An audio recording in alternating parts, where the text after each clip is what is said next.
કેમ છો બધાય? મજામાં તો છો? તો મજામાં જ રહેવાનું. આજની નવા રેસીપીમાં, નવા બ્લોગમાં તમારા બધાનું હાર્દિક હાર્દિક સ્વાગત છે. અને આજે તો આપણે છે ને મોહનથાળ બનાવવાનો છે. તો કેવી રીતે મોહનથાળ બનાવીશું એ તમારે જોવું હોય તો વિડીયોમાં બના રહેજો. તો આપણે લીધો છે જો 1 કપ ચણાનો લોટ. તો હવે આપણે આ લોટને સાળી નાખીએ.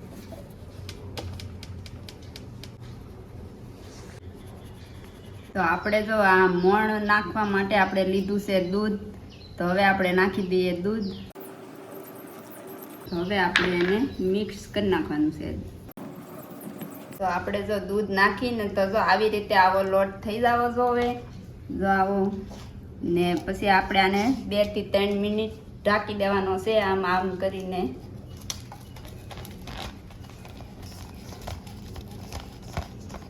આપણે જો 5 થી 10 મિનિટ થઈ ગઈ છે. તો હવે આપણે છે ને આને બીજી વાર આપણે આને સાળી લેવાનો છે. કેમ કે આપણે આ ગાંગડિયું હોય ને એ ગાંગડિયું રેવ્યું ન જોવે. તો જો આપણે આ તમને થોડોક સાળીને બતાવું તો જો આવી રીતે ઝીણો ગાંગડિયું ન રહે આપણે. તો જો આપણે બીજી વાર આપણે સાળી નાખીએ. તો જો આવી રીતે સાળી નાખવાનું.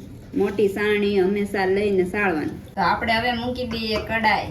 તો આપણે જો એટલું ઘી લીધું છે તો આપણે ઘી નામી દઈએ.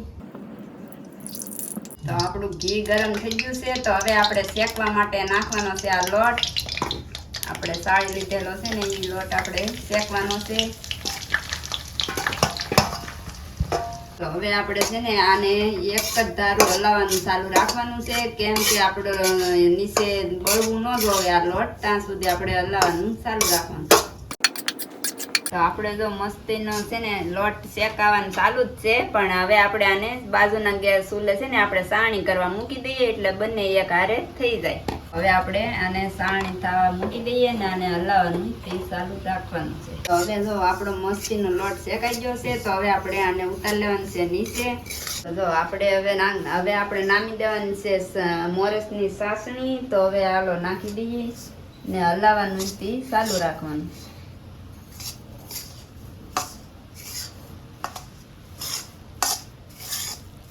તો આપણે ડીશમાં લઈ લીધું છે ને હવે આપણે આને પતીકા પાડવાના છે. તો હવે આપણે છે ને જો મસ્તીનો આપણે મોહનથાળ આપણો થાળીમાં મસ્તીનો ઓલો થઈ ગયો છે. તો હવે આપણે બદામનો ભૂકો લીધો છે. તો હવે એ નાખી દઈએ. હવે આપણે નાખવાનું છે માથે ટોપરું. તો હવે આપણે છે ને મોહનથાળના પતીકા પાડવાના છે. તો હાલો હવે આપણે પાડી દઈએ.